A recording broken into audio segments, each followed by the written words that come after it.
Hello views, नमस्कार। N academy IAS मंजिल के यूट्यूब चैनल पर आप सभी का स्वागत है। So friends, the economic times में 18 ऑफ अगस्त को एक बहुत ही बड़ी ब्रेकिंग न्यूज आते हुए दिख रही थी, which is very very important from our examination perspective. Bond markets में कुछ ऐसा हो रहा है जो अभी तक देखने को नहीं मिला था। If you consider any of the developed country, B it US, B it Japan, France, Germany, Britain, what is the one common thing which is happening in all these countries?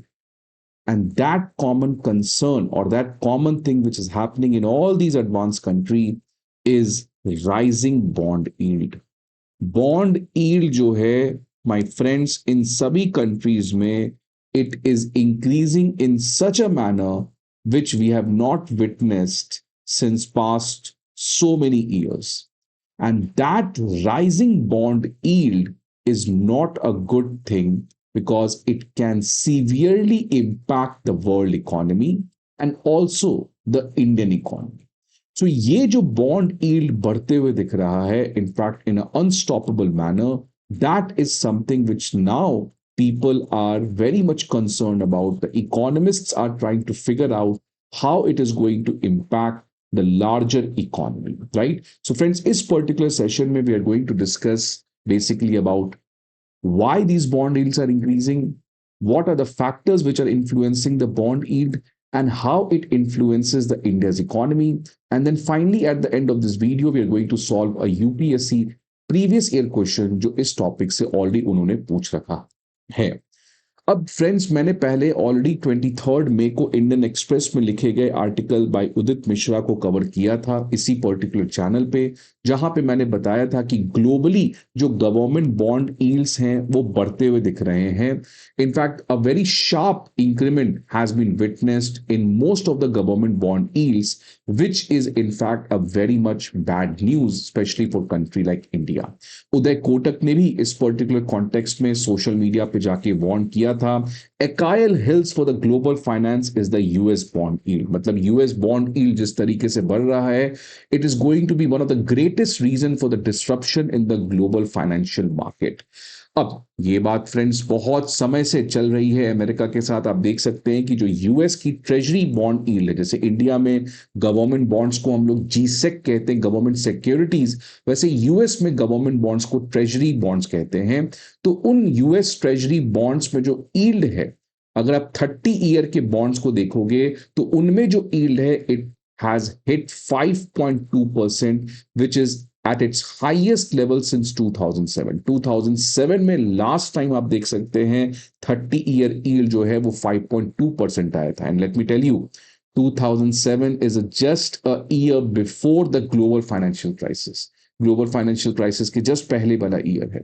सो जिस तरीके से फ्रेंड्स ये bond yield बढ़ते हुए दिख रहा है, right, that is really trying to create nervousness among a lot of people।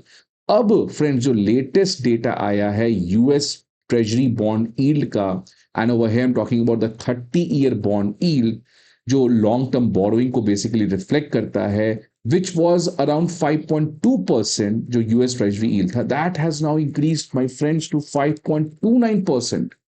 मतलब ये अभी और बढ़ते हुए दिख रहा है, right? Which means it is breaking even the record of 2007। 2007 में भी जो highest treasury bond yield था, that was 5.2%, but now in fact it has reaching to 5.29%।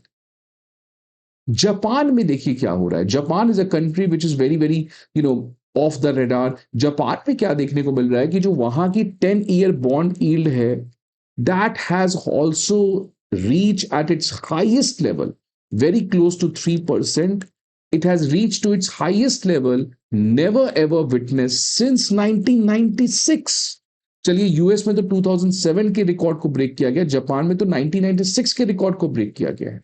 Let's come to European countries. Germany की जो 10 ईयर ट्रेजरी, जर्मनी की 10 year government bond yield है, that has touched its highest level since 2011। Similarly, French bond yields वो 2009 के highest level पर पहुंच चुकी है। And Britain's 30 year government bond yield वो 1998 के बाद अभी अपने हाईएस्ट लेवल पे पहुंच चुकी है।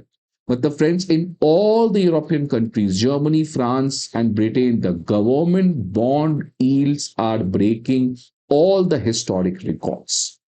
Now, what could be the reason? यहां पे आप देखा मैंने क्या बताया कि हर एक कंट्री में बॉन्ड यील्ड्स क्या हो रहे हैं, दे आर इंक्रीजिंग, राइट। अब आप पूछोगे ये बॉन्ड यील्ड्स क्यों इंक्रीज कर रहे हैं। देखिए, लोग बॉन्ड क्यों खरीदते हैं, लोग बॉन्ड इसीलिए खरीदते हैं बिकॉज कोई बॉन्ड इशू करता है। So let's say this is government, government को पैसे चाहिए, गवर्नमेंट को पैसे चाहिए तो गवर्नमेंट क्या करेगी, इस तरीके की बॉन्ड्स इशू करेगी। सो बॉन्ड इज नथिंग बट एक फाइनेंशियल एसेट होता है। इस फाइनेंशियल एसेट को आप फाइनेंशियल मार्केट में जाके सेल कर सकते हो buy, and for that this person will give money to the government, right. और ऑब्वियसली कैसे बॉन्ड करता, बॉन्ड काम करता है ये तो शायद आपको पता होगा, but bond is basically a financial asset which is issued either by government or by the private sector to raise money, to raise money from the financial market. Financial market से पैसे को रेज करने के लिए bond एक financial asset है जिसको government या प्राइवेट सेक्टर ऑफर कर सकता है पब्लिक को कि आइए बॉन्ड खरीदिए, मुझे पैसे दे दीजिए, ऑब्वियसली मैं आपको इसके रिटर्न में कुछ फायदे दूंगा, right. If there is no return then why this person is going to buy this bond, right. So obviously आपको एक रेगुलर इंटरेस्ट इनकम मिलता है। तो अगर आपने लेट्स से 1000 रुपीज का बॉन्ड खरीदा है तो आपको हर साल 1000 रुपीज के ऊपर एक इंटरेस्ट मिलेगा जिसको कूपन रेट कहते हैं। और जैसे ही इस बॉन्ड की मेच्योरिटी हो जाएगी, मतलब टेन्योर कोलैप्स हो जाएगा, तो आपको ये प्रिंसिपल अमाउंट भी गवर्नमेंट लौटा देगी, राइट। तो जो गवर्नमेंट बॉन्ड्स इशू करती है उनको जी सेक कहते हैं, और जो प्राइवेट सेक्टर इशू करते हैं उसको कॉर्पोरेट बॉन्ड्स कहते हैं, right. So bond is nothing but a financial asset जो फाइनेंशियल मार्केट में ऑफर किया जाता है बाय एंटिटीज जिनको पैसे चाहिए, and it is bought by people like you and me, जिनके पास हो सकता है we have extra money and we want to invest the money, and in that context we can buy these bonds जो यहाँ पे गवर्नमेंट या कोई और ऑफर कर रहा है। Now here the story does not and. अब क्या होगा फ्रेंड्स, जैसे मान लो आपने बॉन्ड खरीद लिया, अब ये बॉन्ड आपने हो सकता है 30 ईयर का बॉन्ड खरीदा है, राइट। 30 ईयर का बॉन्ड खरीदा है, बॉन्ड की टेन्योर 30 ईयर 50 ईयर तक होती है, इंडिया में तो 50 ईयर का भी बॉन्ड इशू किया गया है। सो लेट्स से आपने ये बॉन्ड खरीद रखा है। Now if you don't want this bond, आपको ये बॉन्ड नहीं रखना है यार, 30 साल तक कौन वेट करेगा, अभी 5 ही साल हुए हैं, अब तो 30 साल के बाद गवर्नमेंट मुझे प्रिंसिपल पेमेंट देगी, ऑल दो रेगुलर बेसिस पे इंटरेस्ट इनकम आएगा, बट ये जो प्रिंसिपल अमाउंट है 1000 रुपीज, वो तो बॉन्ड के टेन्योर कोलैप्स होने के बाद मिलेगा, which is after 30 years. So if let's say people like this Mr. A, he is not ready to want, he is not ready to hold this bond, उसको ये bond अपने पास नहीं रखना है, right? He does not need to wait for 30 years. Now there could be many reasons. Reason ये हो सकता है कि he might not trust the government, उसको लगता है कि गवर्नमेंट जो है वो शायद मेरे पैसे को 30 साल के बाद ना लौटाए, या मिस्टर ए के लिए ये हो सकता है कि उसको कोई और बेटर इन्वेस्टमेंट अपॉर्चुनिटी मिल गई है, उसको लगता है कि यार मैं गवर्नमेंट के बॉन्ड में क्यों खरीद रहा हूं, मैं लेट्स से किसी रिलायंस के बॉन्ड में खरीद लेता हूं, या मैं गोल्ड खरीद लेता हूं, right. So if mister A is not sure that whether government is going to pay back my money और not, or if Mr. A finds a better investment opportunity, then what Mr. A is going to do? Mr. A is going to sell his bond, right? Sell his bond. Where is going to sell his bond? In the secondary market. You know, financial market में दो market होते हैं. One is a primary market where you are buying or selling the financial asset for the first time, right? वो first hand जो car का showroom हो गया, फिर जब आपको कार यूज नहीं करना तो आप क्या करते हो, जाके सेकेंड हैंड मार्केट में किसी और इन्वेस्टर को बेच देते हो। तो same in the financial market also, primary market is the market where you buy and sell the asset for the first time, and after that whenever you are buying and selling the asset, then that happens in the secondary market. Now consider a scenario जहां पे mister A जैसे कई सारे लोग हैं, there are so many people like Mr. A who is ready to sell their bond, वो bonds को बेचना चाहते हैं, right? Let's say there are 100 people like Mr. A who are ready to sell their bonds, but there are only 50 people who are ready to buy the bond. मतलब 100 लोग अपने bonds को बेच रहे हैं and only 50 people are there who are interested in buying the bonds, which means obviously the supply of these bonds in the secondary market, it is increasing as compared to the demand of the bonds in the secondary market. And whenever anything supply increases, what happens as compared to demand? अगर supply बढ़ता है as compared to demand तो क्या होता है, उसकी price जो है वो कम हो जाती है, right? So if this bond, इसकी जो वैल्यू थी 1,000 रुपीज जो मिस्टर ए ने खरीदा था, now when Mr. A is going to sell this bond in the secondary market, then obviously Mr. A is not going to get more than 1,000, not equal to 1,000. Rather, Mr. A is going to get, let's say, 990 rupees, because the bond prices will come down. Why bond prices are coming down? Because people are selling this specific bond in higher number as compared to the demand of the bond in the secondary market. So this leads to, ये जो bond 1,000 rupees का था, ये bond same bond secondary market में एक discounted rate पे चलता है, which means the bond is offered in the secondary market at a discount because जो bond price है वो कम हो जाती है, which is 990 rupees, right? ठीक है, अब मान लो किसी एक पर्सन ने यहां पे, मिस्टर बी ने इस बॉन्ड को खरीद लिया, कितने में खरीदा, 990 का। बॉन्ड था कितने का, 1,000 रुपीज में। मतलब मिस्टर बी ने इस बॉन्ड को कितने में खरीद लिया, ऑब्वियसली 990 में, मतलब एक डिस्काउंट में खरीद लिया, राइट? मिस्टर बी ने इसको डिस्काउंट में खरीद लिया, बट गवर्नमेंट ने क्या कहा है कि मैं आपको 1,000 रुपए पे 10% का इंटरेस्ट दूंगा। गवर्नमेंट ने तो ये प्रॉमिस किया ना, when government was issuing the bond, government said that I am going to offer 10% for 1,000। अब आपकी किस्मत अच्छी कि आपने इस बॉन्ड को डिस्काउंट में खरीद लिया, तो आपको तो अभी भी 1,000 रुपए पे 10% मिलेगा ना। Although you have bought this bond for 990 rupees only, you have bought the bond at discounted rate only, but that does not mean government is going to give you 10% of 990. आपको गवर्नमेंट 10% 1,000 रुपए पे ही देगी। So that is how bond yield जो है वो आपका बढ़ जाएगा। The real return which you are going to get is going to increase. So friends, whenever bond prices comes down, जो yield है, जो return है to these people like Mr. B, जिसने bond को secondary market में एक discounted rate पे खरीदा था, उनके लिए return will increase. So bond price कम होगा तो bond yield बढ़ेगा। अब आप पूछोगे यार रिटर्न ज्यादा क्यों हो रहा है, बिकॉज मिस्टर बी के लिए रिटर्न ज्यादा होना भी चाहिए ना। मिस्टर बी वो है जो बॉन्ड खरीद रहा है उस बॉन्ड को जिसको मैक्सिमम लोग बेचना चाह रहे हैं। And why people are ready to sell the bond? Because people think कि इस bond में ज्यादा risk है। So Mr. B is taking a higher risk because Mr. B is coming from that 50 group of people who are wanting to buy the bond, जिसको 100 लोग बेच रहे हैं। तो ऑब्वियसली मिस्टर बी उसको खरीद रहा है, मतलब वो रिस्क ज्यादा ले रहा है, तो रिस्क तभी ज्यादा लेगा ना जब उसकी रिटर्न भी ज्यादा बनेगी। So that is why mister B is going to get a higher yield. So friends, bond price जो है it is inversely proportional to bond yield, जो आप यहां पे देख सकते हो। बॉन्ड प्राइस अगर बढ़ेगा तो बॉन्ड यील्ड कम होगा। बॉन्ड प्राइस कब बढ़ेगा, जब सप्लाई बॉन्ड का कम होगा एज कंपेयर टू डिमांड, तो bond will be offered in the secondary market at a premium. लेकिन अगर सप्लाई ज्यादा होगा डिमांड से, सो बॉन्ड जो प्राइमरी मार्केट में आपने खरीदा था वो सेकेंडरी मार्केट में एट अ डिस्काउंट पे चलेगा। That will lead to higher bond yield. So bond price is inversely proportional to bond yield. अब आप यहां पे देखिए, क्या मैंने बताया कि बॉन्ड यील्ड लगातार बढ़ रहे हैं। Bond yields are increasing, which means what is happening, bond yields increase कर रहे हैं, मतलब बॉन्ड प्राइस क्या हो रहा होगा, कम हो रहा होगा। बॉन्ड प्राइस क्यों कम हो रहा होगा, because people, investors in all these countries, they are selling the government bonds in higher quantity as compared to how many people wants to buy this bond.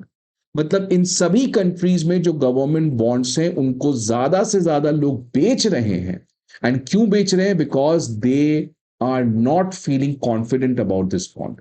उनको कहीं ना कहीं कोई डर है, या they are finding some better investment opportunity, which means something is not good, तभी तो लोग बॉन्ड्स बेच रहे हैं, राइट? नहीं तो कोई बॉन्ड्स खरीदेगा ना, कोई भी तुम चीज क्यों बेचोगे, बिकॉज हो सकता है तुम्हारे लिए वो वर्दी नहीं है, तुम्हें उससे ज्यादा कोई बेटर चीज लाइफ में मिल गया है, right? So that's why people are selling the bonds in all these countries. That's not a good indicator, it's a very bad news, right? So इन सभी कंट्रीज में people are selling the government bonds in the secondary market, which is driving the bond prices lower, which is driving up the bond yield. अब reasons क्या है, why people are selling the bond? इस चीज का reason chief economist at investment bank DNB कार्नीज ने काफी अच्छे से अपने रीसेंट प्रेस कॉन्फ्रेंस में बताया। उसमें यह कहा उन्होंने कि देखिए 2008 से लेकर 2020 तक का हालात कुछ और था, जहां पे गवर्नमेंट बॉन्ड्स की यील्ड जो है वो बहुत कम थी, लेकिन 2020 के बाद से कुछ ऐसा होते हुए दिख रहा है जिससे लगातार इन सभी कंट्रीज में जो गवर्नमेंट बॉन्ड्स के यील्ड्स हैं वो बढ़ते हुए हैं। और ये सही बात भी है, आप देखेंगे अगर यूएस के केस में तो 2020 तक तो गवर्नमेंट बॉन्ड यील्ड्स वर लगभग declining, but since then it has been increasing and this is happening in most of the European countries as well as the countries like Japan, right. तो ऐसा क्या हो गया 2020 के बाद जो 2020 के पहले नहीं था? लेकिन फ्रेंड्स 2020 के पहले बेसिकली क्या था, इन्फ्लेशन कम था। इन्फ्लेशन कम होगा तो ऑब्वियसली आपकी इंटरेस्ट रेट कम होगी, और अगर इंटरेस्ट रेट कम होगा तो जो बॉन्ड्स होते हैं, राइट, जो भी बॉन्ड्स होते हैं उस पे जो कूपन रेट होता है ना, जो आपको रिटर्न मिलता है, वो बेसिकली डिपेंड करता है बैंक्स का इंटरेस्ट रेट कितना है, राइट। बैंक्स का इंटरेस्ट रेट कितना है, अगर बैंक्स का इंटरेस्ट रेट ज्यादा होगा तो कूपन रेट भी ज्यादा होगा। ये भी याद रखिएगा that if banks increase their interest rate, then जो bonds issue कर रहे हैं पैसे को रेज करने के लिए, उनको भी हायर कूपन रेट ऑफर करना पड़ेगा, राइट। जैसे आप मान लो ना कि ये मान लो रिलायंस कंपनी है, इनको पैसे चाहिए, इसने बॉन्ड इशू किया, बॉन्ड में ऑब्वियसली बॉन्ड की तो पहले वैल्यू होगी, टेन्योर होगा, और एक क्या होगा, इंटरेस्ट रेट, जिसको कूपन रेट कहते हैं। अब मान लो आप एक इन्वेस्टर हो, आपको पैसे इन्वेस्ट करने, ये बॉन्ड है 1000 रुपीज का। अब आपके पास दो ऑप्शन है, क्या सिंपली मैं जाके एसबीआई के अकाउंट में पैसे डाल दूं, फिक्स डिपॉजिट कर दूं। बैंक्स मुझे ऑफर कर रहा है एफडी 5% का, कि अगर मैं एसबीआई में जाके अपने पैसे को जमा कर दूं तो एसबीआई मुझे कितना इंटरेस्ट दे रहा है, 5%, राइट। अब आप चाह रहे हो, रिलायंस चाह रहा है कि मैं उसकी बॉन्ड खरीदूं, तो उनको मेरे पैसे को लेने के लिए, if Reliance wants that people like me, they should buy these bonds instead of going and investing my money with SBI fixed deposit, then obviously they need to pay me a higher coupon rate. आप मुझे 7% का interest rate दो तो मैं क्यों जाऊंगा bank में? इसीलिए जब भी friends central bank interest rate को हाइक करती है, जिसकी वजह से जितने भी बैंक्स हैं उनका डिपॉजिट रेट बढ़ जाता है, लेंडिंग रेट बढ़ जाता है, देन ऑब्वियसली जो कंपनीज, या चाहे वो इनफैक्ट गवर्नमेंट ही क्यों ना हो, when government or company, anyone who is raising the bond, who is issuing the bonds, they will have to give a higher coupon rate than what banks are offering you interest rate on the deposited money. तो 2008 से 20 तक हुआ क्या कि inflation कम था, तो वहां की सेंट्रल बैंक ने इंटरेस्ट रेट कम रखा। इंटरेस्ट रेट कम रखा तो एसबीआई में अगर आप पैसा जमा करोगे, मैं एग्जांपल ले रहा हूं, वो भी कम रहेगा। अगर एसबीआई का इंटरेस्ट रेट कम रहेगा तो ये जो कूपन रेट हैं वो आपके क्या रहेंगे, कम रहेंगे, वो भी आपके कम रहेंगे। मतलब कूपन रेट कम रहेगा तो मतलब बॉन्ड्स खरीदने की जो आपकी जो बॉन्ड्स खरीदने की आपकी जो अट्रैक्टिवनेस है वो कम होगी, because the bonds are offering you less coupon rate, right. तो इससे क्या होगा कि जो एग्जिस्टिंग बॉन्ड होल्डर्स हैं वो अपने बॉन्ड्स को नहीं बेचेंगे, राइट, वो अपने बॉन्ड्स को नहीं बेचेंगे, बिकॉज जैसे जैसे इन्फ्लेशन कम होते रहता है, समझिए कि पहले इन्फ्लेशन मान लो आपका 5% था, राइट, इन्फ्लेशन 5% था, ठीक है, अब इन्फ्लेशन 3% हो गया, तो इन्फ्लेशन कम हो गया तो इंटरेस्ट रेट और क्या होगा, कम होगा। पहले इंटरेस्ट रेट ज्यादा होगा, जब इन्फ्लेशन ज्यादा था तो इंटरेस्ट रेट भी ज्यादा होगा। अब इन्फ्लेशन कम हो गया तो इंटरेस्ट रेट कम हो गया है, इंटरेस्ट रेट कम हो गया है तो इस समय जो बॉन्ड्स इशू किए जाएंगे उनका कूपन रेट क्या होगा, कम होगा, as compare to the bonds which were issued at the time of inflation 5%। ये ध्यान समझिएगा कि अगर इन्फ्लेशन आपकी कम हो रही है तो सेंट्रल बैंक इंटरेस्ट रेट को कट करेगी, ग्रोथ पे फोकस करेगी। अगर सेंट्रल बैंक इंटरेस्ट रेट को कट कर रही है तो जो बॉन्ड्स इस समय इशू किए जाएंगे 3% के इन्फ्लेशन के समय, उसका कूपन रेट कम होगा एज कंपेयर टू जो बॉन्ड्स जो 5% के समय इशू किए गए थे।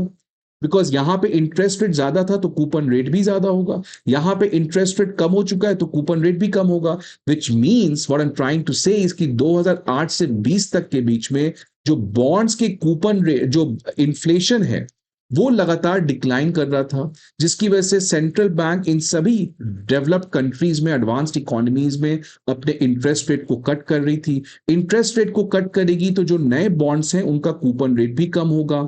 इसलिए जो भी पर्सन है जो पुराने बॉन्ड्स हैं उन बॉन्ड्स को रखना चाहते थे बिकॉज उन बॉन्ड्स में कूपन रेट ज्यादा मिल रहा था। लेकिन अब फ्रेंड्स क्या हो रहा है कि 2020 के बाद से अगर आप देखेंगे तो इन्फ्लेशन बढ़ते हुए दिख रहा है, right? Inflation is increasing and इसीलिए एक्सपेक्टेशंस ये है कि आने वाले समय में इंटरेस्ट रेट भी बढ़ेगा। जैसे मान लो इन्फ्लेशन आज 3% है और ये अनुमान लगाया जा रहा है कि हो सकता है 2 साल के बाद या 1 साल के बाद या 6 महीने के बाद इन्फ्लेशन बढ़ जाता है। So if inflation will increasing what will happen to interest rate? RBI की जो सेंट्रल बैंक इन कंट्रीज की वो इंटरेस्ट रेट को बढ़ा देगी, राइट? तो यहां पे इंटरेस्ट रेट जो है वो ज्यादा होगा as compare to interest rate जो यहां पे होगा। अगर इंटरेस्ट रेट ज्यादा होगा तो यहां पे कूपन रेट भी क्या होगा? ज्यादा होगा एज कंपेयर टू जो पुराने बॉन्ड्स हैं उनका coupon rate.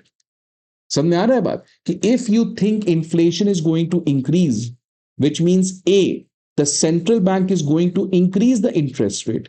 If central bank is going to increase the rate तो ऑब्वियसली बैंक्स को अपना लेंडिंग रेट और डिपॉजिट रेट इंक्रीज करना पड़ेगा, जिसकी वजह से जो नए बॉन्ड्स इशू किए जाएंगे उनको बैंक्स के इंटरेस्ट रेट से कंपीट करने के लिए उनको एक हायर कूपन रेट ऑफर करना होगा। Which means the existing bonds जो पहले इशू किए जा चुके थे उनका कूपन रेट कम होगा as compare to the new bonds that will come with a higher coupon rate. अब एज अ इन्वेस्टर आप क्या करोगे? जिसके पास मान लो कोई पुराना बॉन्ड है, आपने 2021 में बॉन्ड खरीदा था, अब आप देख रहे हो हालात तो बदल रही है, अब नए बॉन्ड्स आ सकते हैं जिसकी कूपन रेट ज्यादा होगी, तो आप क्या करोगे? अपने पुराने बॉन्ड्स को बेच दोगे because you will want to buy this new bond which is coming with higher coupon rate.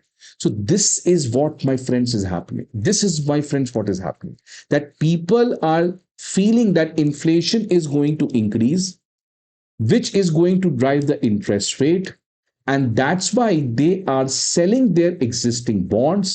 जिसकी वजह से bond price are coming down and bond yield on the existing government bonds are increasing.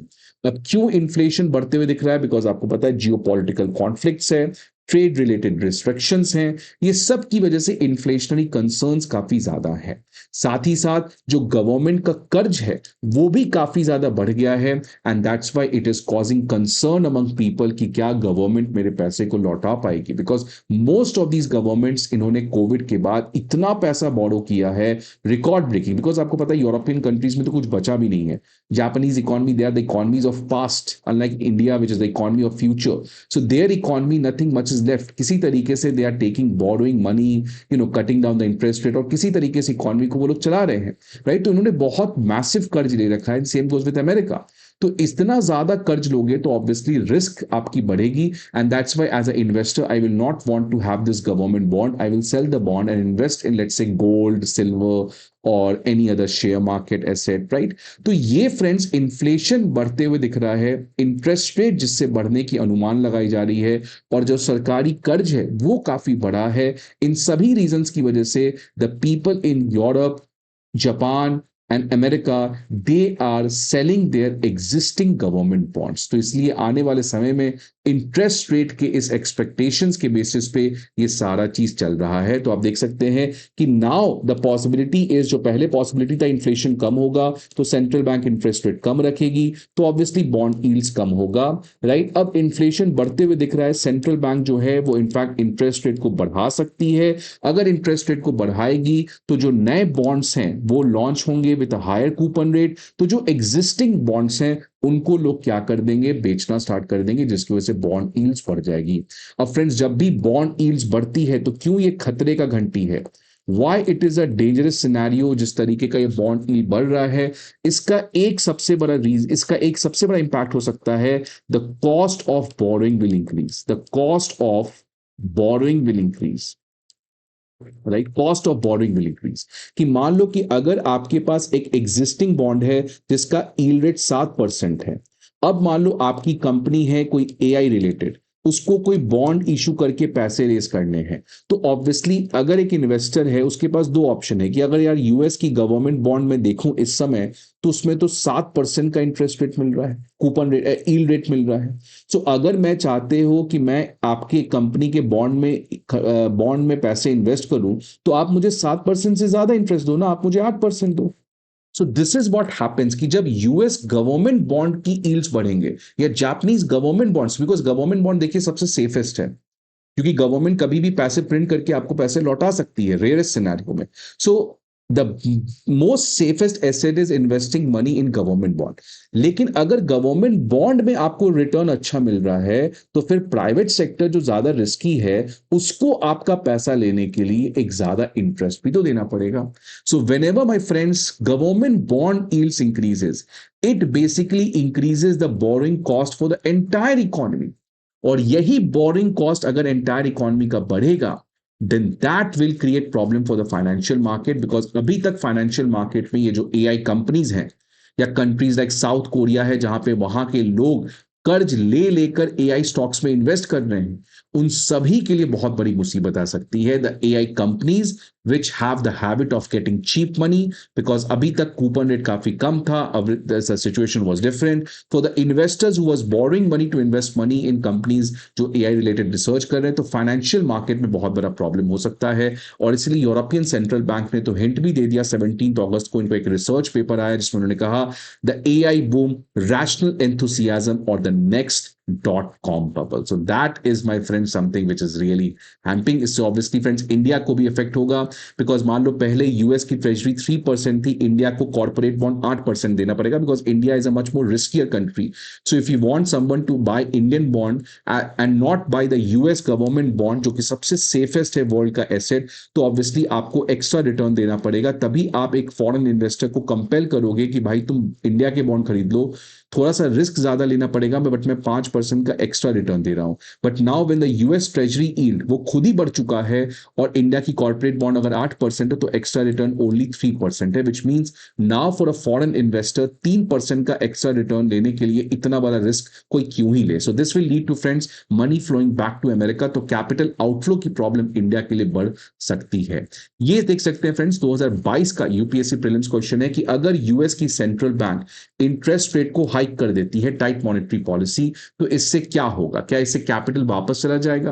Right, वही चीज मैंने बताया अभी, inflation बढ़ेगा तो इंटरेस्ट रेट बढ़ेगा।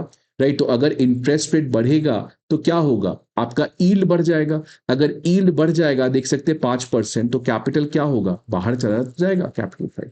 तो इस क्वेश्चन को आप सॉल्व करना, आंसर करना, मैं इसको फिर डिस्कस करूंगा। See you again some other video friends, till then goodbye, take care.